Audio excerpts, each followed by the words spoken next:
Non, je suis pas spécialisé encore parce que je suis en première année. Donc je suis en L3 à APA, donc c'est activité physique adaptée. Mon année universitaire ça se passe plutôt bien, malgré que j'ai pas voulu entrer en master 1 au début de l'année, que je voulais plutôt faire dans les ressources humaines, mais je m'y suis pris trop tard, donc j'ai quand même fait master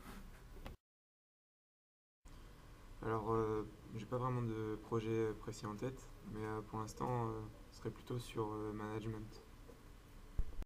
Mon projet professionnel, ce serait m'occuper des personnes âgées et des personnes handicapées.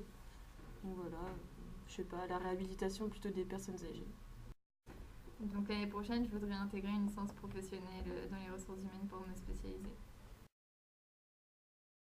Parce qu'avant, je faisais du BMX et suite à de nombreuses chutes et blessures, ben, je me suis retranché vers un sport où c'était un peu plus, enfin, moins dangereux.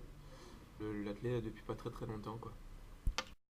Donc mon parcours sportif, alors étant petite, j'ai commencé par la danse classique. Après, j'ai fait un peu de fitness, j'ai fait de la gym, j'en ai fait 2 ans. Et après, là, ça fait 12 ans que je fais de l'athlétisme. Voilà. Donc j'étais licenciée à La Rochelle et maintenant bah, je fais mes études à Poitiers, donc je fais mon sport à Poitiers.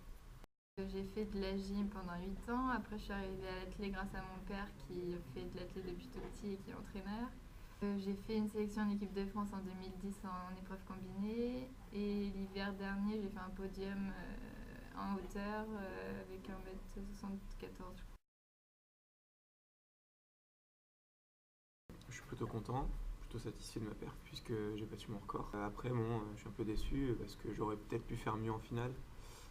Mais bon, après, il faut se rendre à l'évidence et l'autre était quand même beaucoup plus fort. Donc, voilà. Bah, elle est plutôt bien, je suis assez contente de moi. J'ai battu mon record de 9 cm en longueur. Donc moi, je suis championne de France universitaire de la longueur. J'étais un peu déçue de la hauteur surtout. J'ai fait 1m70 et j'étais troisième.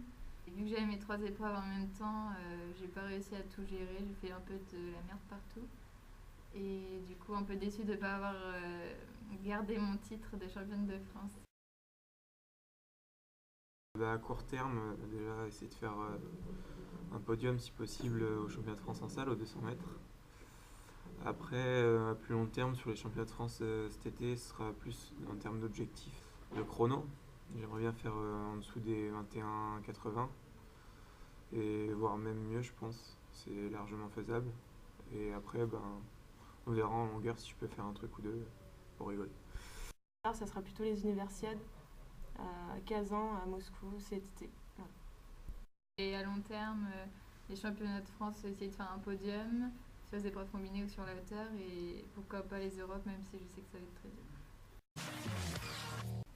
Un arachnophobe peut-il juger Spider-Man comme un film d'horreur? Je dirais que oui, il peut le juger. Donc, pourquoi Ben sourit alors qu'il va se faire bouffer? Parce qu'il Pourquoi ne voit-on jamais de bébé pigeon? Je sais même pas si ça existe. Alors, pourquoi la mise au vert est-elle verte? Alors je buzz parce que je comprends pas du tout la question. Est-ce que tu as déjà mangé un yaourt 3 jours après la date de péremption? Non, certainement pas. Que signifie bourre et ratatem? Fonce quoi, je sais pas. Le melon, un entrée ou un dessert? Un dessert, parce que pour moi c'est un fruit. Pourquoi la boîte à pizza sont carrées, les pizzas rondes et les parts de pizza sont en triangle? Bah, je sais pas, c'est plus facile à partager.